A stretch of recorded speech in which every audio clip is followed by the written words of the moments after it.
सर्व रक्षणीय वस्तूपेक्षा आपल्या अंतःकरणाचे विशेष रक्षण कर, कारण त्यात जीवनाचा उगम आहे. नीतिसूत्रे 4:23. पहा प्रियानो, वचन आपल्याला सांगत आहे, आपलं जे अंतःकरण आहे ते शुद्ध विचारांचं असलं पाहिजे.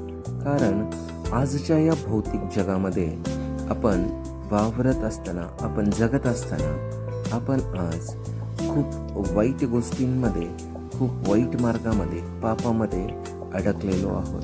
तर प्रियानो, विशेष रक्षण कर असं एवढ्यासाठी सांगण्यात आलेलं आहे, कारण जर या हृदयामध्ये, या अंतःकरणामध्ये जर चांगले विचार आले नाहीत, तर आपल्याला जीवनाची, सार्वकालिक जीवनाची जी आशा आहे, जो मार्ग आहे, तो आपल्याला मिळणं थोडं कठीण आहे. कारण वचन असं सांगतं, येशू त्यांना म्हणाला, मी तुम्हाला खचित सांगतो, नव्याने जन्मला वाचून कोणालाही देवाचे राज्य पाहता येत नाही. योहान 3:3.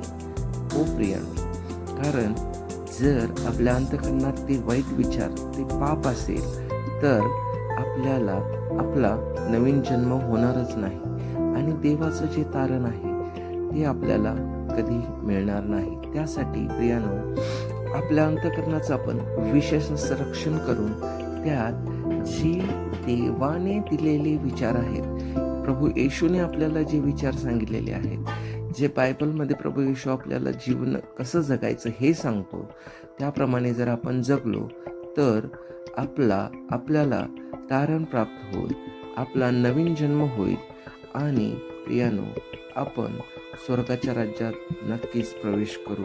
आमेन.